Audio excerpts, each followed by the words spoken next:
Yun, so, ang ginagawa ko is, nagluluto ako ng pagkain din nila. So, bumibili ako sa SNR or sa Shopwise ng chicken liver, o kaya chicken breast, ganun.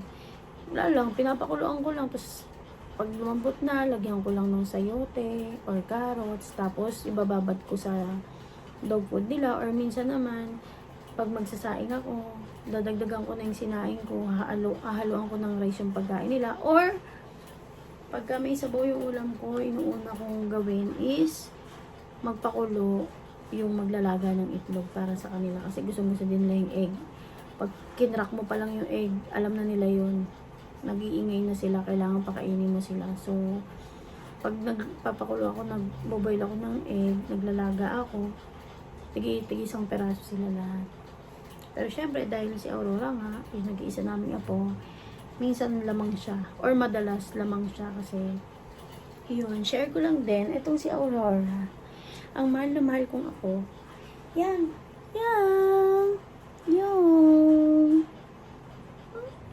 yan, si Aurora, yan, crush niya si Eloy. Nanood ba kayo nun sa Netflix? Yun, so crush niya si Eloy, si Daniel Padilla. So pag kinakanta yung soundtrack, yung palabas na yun, alam niya na yung tumitingin siya sa bintana, iniisip niya nandiyan si Daniel Padilla. Yun, so si Aurora kasi is survivor baby ang tawag namin sa kanya, kasi 3 months or almost 4 months, parang ganun, nagka-parvo siya. So buti na lang, tapos na yung mga 8-in-1, 5-in-1 keme-keme. So yun, nung akala ko nung una upset stomach lang siya, so pinakain ko lang ng nilagang itlog, yung mga first aid, diba, Yakult, dextrose powder. Kaso pansin ko, kahit nakainin niya, wala pang 5 minutes, sinusuka din niya. So ginawa ko, pina-check ko siya sa vet, doon sa amin sa province, nasa province kasi kami nun. So nung pina-check ko siya sa vet, sabi, ano lang daw, nag-dejebs lang daw. So, binigyan lang siya ng gamot para sa pagtatae, tsaka gamot para tumigil yung suka. Kaso, inabot na ng maghapon, ganun pa rin siya, tapos parang galit na galit siya. Kahit anong painom mo sa kanya, gumagano siya, iniiwasan niya, parang ayaw niya talagang masayaran ng kung anong lalamunan niya. So, I've decided na iluwas na siya dito sa Makati, kasi meron kaming vet dito na malapit, na lagi naman din sila doon nagpapacheck, diba, saka doon sila nagpapavaccine, yun. So nung dinala ko siya doon, hating gabi na yun, kasi nung umuwi ako dito sa bahay, pinipilit niya talaga umiinom siya ng tubig. Kaso pag inom niya, ang dami, pagtalikod, susuka niya. So yun, nung dinala na siya sa vet, sinabi ni Doc Kit, hello Doc Kit ng Curapet. Yun, so utang na loob ko kay Doc Kit, syempre kay Lord, kay Doc Kit and sa Curapet family. Yan, dyan po sa Makati, sa may malapit po sa Pure Gold. So utang ko po sa kanila, kaya po gumaling yung Aurora ko. Syempre dasal din kay Lord, kasi nung pagdating dun kay Doc Kit, matamlay na si Aurora, pero yung mata niya masigla, gumaganon-ganon lang yung mata niya, lipat-lipat, tingin-tingin lang siya sa paligid. Sabi ni Doc Kit, itetest natin siya kung, yun nga, di ba, may mga, yung nakakatakot na distemper, parvo, ganyan. So, sabi ko naman kay Doc Kit, sabi po kasi dun sa amin sa province, ano daw po, nagtatay lang, gano'n, parang nagsusuka, gano'n, ano lang naman daw, normal lang, binigyan lang ng gamot. So, nung tinest, though mahal siya, syempre, mas mahal naman, kahit na mahal yung mga tests, mas mahal naman natin yung mga alaga natin. So, pinatest ko siya lahat, blood, ganyan-ganyan, keme-keme. And then, yun nga, nag-positive siya sa parvo. So, tanda ko yun, nag-positive siya sa parvo, nandun kami sa parang loob nung parang clinic ni Doc. Sabi niya, positive po siya sa parvo, ganun. Tapos, 50-50 po si Aurora. Sabi niya ganun, since baby pa kasi si Aurora. So, tapos sabi ni Doc, pagka po umabot ng 3 days, parang ganun yung tanda ko eh. Pag umabot ng 3 days, may chance siya na makarecover, na gumaling. So, yung 3 days na yun, parang observation. So, ako naman, syempre, months before, parang mga 3, nung pinanganak si Aurora, magwa 1 month pa lang siya noon, nung nawala naman yung mother ko. So, cry ako kay Doc Kit. Sabi ko, Doc, kamamatay lang ng nanay ko, iligtas mo naman si Aurora ko. So, iyak-iyak ako sa kanya. Siguro naawa din sa akin si Doc Kit talaga ng todo nun. Kasi talagang hindi ako makapaniwala na akala ko nagtatai lang siya or upset stomach lang siya, nalipasan lang siya, ganon. Eh, parbo na pala. At syempre, kauna-una ang apo ko to kasi ako yung nag-alaga sa kanya. And then, ako yung kasama niya ni Bella. Tsaka si Tita Marla nila. Kaming dalawa ni Tita Marla yung nagpaanak sa mami Bella niya.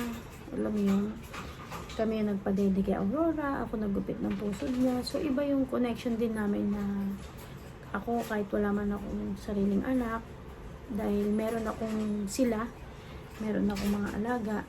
Pakiramdam ko buong pa rin ako. Hindi ako less as a woman. Kasi syempre kahit na hindi sila lumabas sa pukelya ko, lumabas naman sila lahat sa kaibutura ng puso. Yun, so ang haba ng talk show, di ba, nawala na ako. So yun, nung sabi ni Doc, kung gusto niyo po, i-confine natin si Aurora dito. Kasi dun sa Curapet, meron din siyang parang mga hospital bed ng mga fur babies. Ilang kwarto yun eh, parang hiwalay yung mga pusa, hiwalay yung malalaking aso, tapos hiwalay yung maliliit na aso, gano'n. Excuse to. So yun, so confine na nan si Aurora kasi sabi ko wala na po akong pakialam sa gagastusin, iligtas nyo lang po yung alaga ko, apo ko, diba, nag-iisa kong apo to eh. And nung time pa na yun, tambay lang ang lola mo kasi ako po ay nagtatrabaho sa sinihan. So nung time na yun, wala nga walang trabaho, sarado sinihan, diba, walang ayuda and everything. So kahit pa paano may naipit naman tayo. Kaya nung nag-pandemic, hindi natin masyadong naramdaman na taggutom o zero balance. Kasi nung time naman na pumapasok, syempre, save ng kahit pa paano. So yun yung nagamit natin nung pandemic. So yun din ang maganda na dapat din sa inyo, maliit o malaki man yung sahod, kahit pa paano mag-save kayo para, di ba, hindi naman natin pinapanalangin, pero mag-pandemic man or ano ulit, wag naman, di ba? Pero kung ano man, di ba, at least meron tayong hugutin. Like sa case ko, marami akong alaga. So, hindi ako pwedeng masiro. Kahit na minsan talaga nasisiro talaga ako. Kaso hindi talaga ako pwedeng masiro dahil nga merong dudugo yung kuko, si Porky nahiwa yung sa tenga, yung alam mo yun, kailangan syempre kung tayo natitiis natin mga nararamdaman natin, sila hindi ko syempre matiis, di ba? So, kailangan may hugutin at hugutin ka kahit pa paano. So, yun, pinakonfine si Aurora. So, nung first, kasi pagka daw hindi ko non-fine, iuwi ko siya, tapos dadaling ko siya kay Doc Kit every time na i-injectionan or what. Kasi hindi rin ako, takot din ako mag-injection. Ako nga, takot sa injection. Mag-i-injection pa kaya ako, di ba? Sa alaga ko. So, yun, tsaka sabi din niya, mas okay din talagang i-confine para matutukan si Aurora. So yun, kinonfine namin siya. Parang 20 plus yata inabot ng bayad namin. Parang gano'n. I'm not sure, parang gano'n. Na-confine siya first day, matamlay siya, hindi siya gumagalaw. Syempre dahil nandito sila Bella, ang ginagawa ko lang, papakainin sila Bella. Then, punta na ako kay Aurora kasi pumayag naman si Doc Kit since open sila 24 hours, 24/7. So, yun ang maganda sa Curapet, open sila 24/7. So, kung meron mang mga nararamdaman yung mga alaga nyo, pwede nyo itakbo doon anytime, any day, kahit holiday.